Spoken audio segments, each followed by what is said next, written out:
What's up, my beautiful people? Exile451 here with another daily dose of Reddit Hope and Happy, and today we're going back into r/self-improvement to go over some tips on how to kickstart your self-improvement journey. So, let's get to it. Our first post is from user ACWFXX. 5 practical tips I have gathered on my journey to self-improvement. Please read if you need a kickstart. So a couple months ago, I decided I was done being a lazy, unfulfilled piece of crap. I was doing nothing every day, procrastinating with university and work, not to mention gaining a bunch of weight. I know some of you who are reading this now are/have been in my exact position. I am by no means a professional. These are just some more practical philosophies that I have thought about and adopted into my own life that I wanted to share. Rewire the way you think to get on track to self-improvement. I would love for others to debate, challenge, or add to these. This is going to be a long read, but if it at least helps one person, I'm happy. Here goes. First, stop saying you are going to do something before you do it. Avoid premature satisfaction at all costs.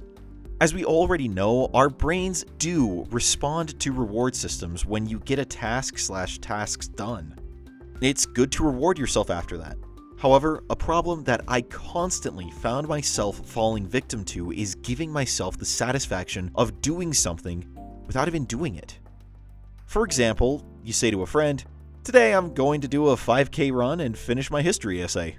They'll probably reply with something like, "Wow, good for you, you're so great," etc. Some will see this as motivation to get things done. I see it as bullcrap. The second they praise you is the second your downfall begins. As soon as you've gained some social recognition, your brain almost doesn't see the need to be doing it anymore. You have already received your reward, thus losing the drive to do whatever it was you said you'd do. The best work you can do is work in silence. Surprise people.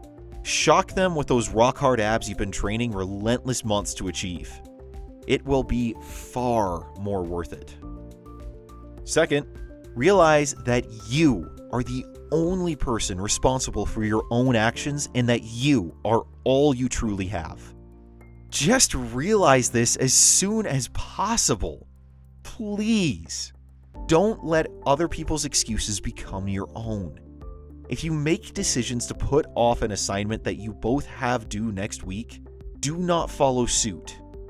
Why not get a head start?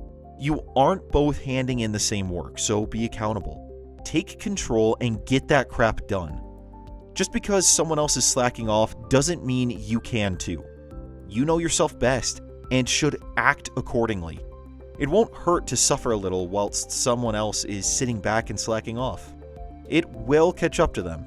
Don't let it catch up to you. Third, stop comparing yourself to others. This is something I am constantly battling with.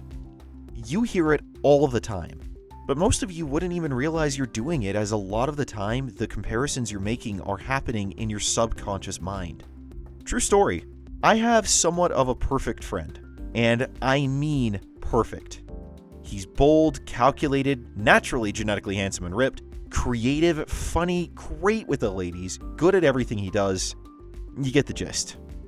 He's my best friend, yet he seemed to have stolen so much of my life away. I was outshone by him in every way. That was until he moved away. At that point, there was no way I could really compare myself to him anymore. This helped me see that I was on my own path, not his. I recently found out that he was in a state of severe depression only 2 years ago. He has built himself back up to the point he's at now with hard work and a heck of a lot of persistence. Why would it be fair to compare myself to him? It isn't. Things take time. This doesn't mean to say not to take advice from others. Otherwise, reading this post would have been pointless. Fourth, eliminate potential boundaries before they become roadblocks on your path to growth. We all have aspirations and goals, and we all want to progress as effectively as possible. Allowing small inconveniences to accumulate and grow will only inhibit your growth at a later stage. For example, if you are trying to lose weight but have an injury, Fix and recover from that dang injury before even attempting to get on the treadmill. That injury will only get worse and return to bite you in the butt when you actually start to get somewhere. It's going to set you back to square one with less drive and motivation than you started with. Pay your phone bill before you get that late fee. Apologize to that friend before you lose them.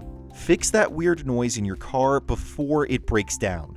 The idea is to keep that slate as clean as possible so you can focus on what really matters. The decisions you make now, tomorrow, and the day after will always have consequences in the future.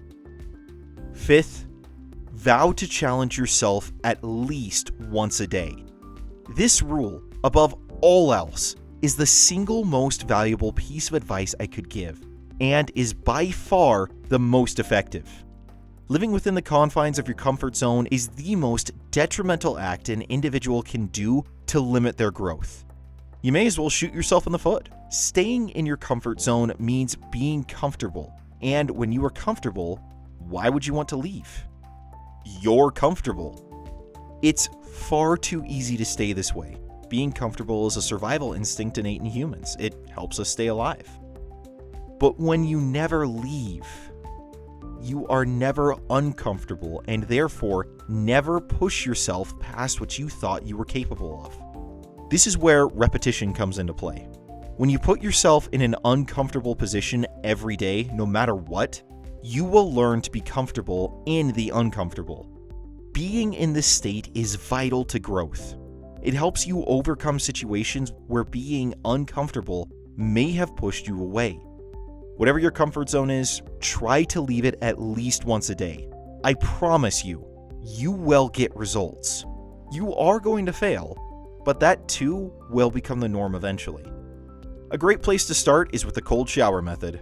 When you wake up in the morning, instead of taking a warm, luxurious hot shower, I urge you to turn it to cold. Like, all the way. I can tell you firsthand, it takes a crap load of courage to wake up shivering on a winter's morning, stare at that freaking shower head, and then dive in. You'll be fine. Embrace the cold. Embrace the uncomfortable. You will need to be very consistent with this every day. Eventually, you should get to the point where you will no longer be satisfied if you haven't challenged yourself at least once a day. Wow, that took far longer than I expected, but I hope it wasn't too much to read, and I hope at least someone got something useful out of it. We are all in this together. Stay safe, guys, and please leave your thoughts. Well, I'll tell you this much, OP. I, for one, will not be doing the cold showers. I know my limits. And that's one of them. I grew up in the Bay Area in California, where the lowest it got was about maybe 50s. I'm a little spoiled, I guess, in that regard. I don't do cold very well. Which is really funny because we get snow where I live. So, yeah. You'd think I'd be okay with it, but that's beside the point. Regardless, though, I think you've got a lot of really good points here. These 5 things that have worked for you, I really think could work for anyone else. Maybe not all of them, but definitely at least 1 or 2 could be applied, I really think, in anyone's situation. I know I personally will take satisfaction when I tell my wife I'm going to work out and then I won't get around to it for, an hour or 2, 3. I mean, yes, it will still happen because I've disciplined myself to do that at this point, and I feel bad if I don't without some mitigating reason, but I know exactly what you're talking about. And also comparing yourself to others. I know I struggle with that immensely. That is something very difficult for me, especially in this industry with what I'm trying to do, comparing myself to some of these other channels out there, which, nothing personal against them, but when you just take a whole bunch of stories from popular Reddit posts and throw them into a text-to-speech applicator and just have some robot read it off, and you get thousands upon thousands upon thousands of subs and views and get monetized and everything else. Whereas, I spend all this time finding people and reading the stories and editing on my own and narrating it and doing interviews and such, and I have to fight tooth and nail for every inch of progress I can get. It can be a little disheartening. And I'm sure it's the same in every other industry out there when you compare yourself to someone who's established, who's actually gotten somewhere in life. But progress comes just one day at a time. It's one of those things that we have to accept, that we cannot force it. We cannot shove progress through. We have to be content with where we're at and then just go from there. and all your other points are just as valid. And I don't want to take all the time left in this video talking about just those, but yeah, for anyone that's made it this far, I think OP here has some great points, and you would really benefit from heeding his advice. Thank you so much for sharing the post, OP, and wherever you're at, I really do wish you the best. If you enjoyed that story, make sure to leave a comment down below and let me know your thoughts, or if you've got any other advice. Our next post is coming out of one of the videos in the self-improvement playlist right here on the left, or if you want to see what YouTube thinks might be best for you, click the button there on the right. Now you guys, stay safe, stay healthy, stay inside if you're supposed to. I will see you all tomorrow. Until then, I'm Exile451. Stay beautiful, people.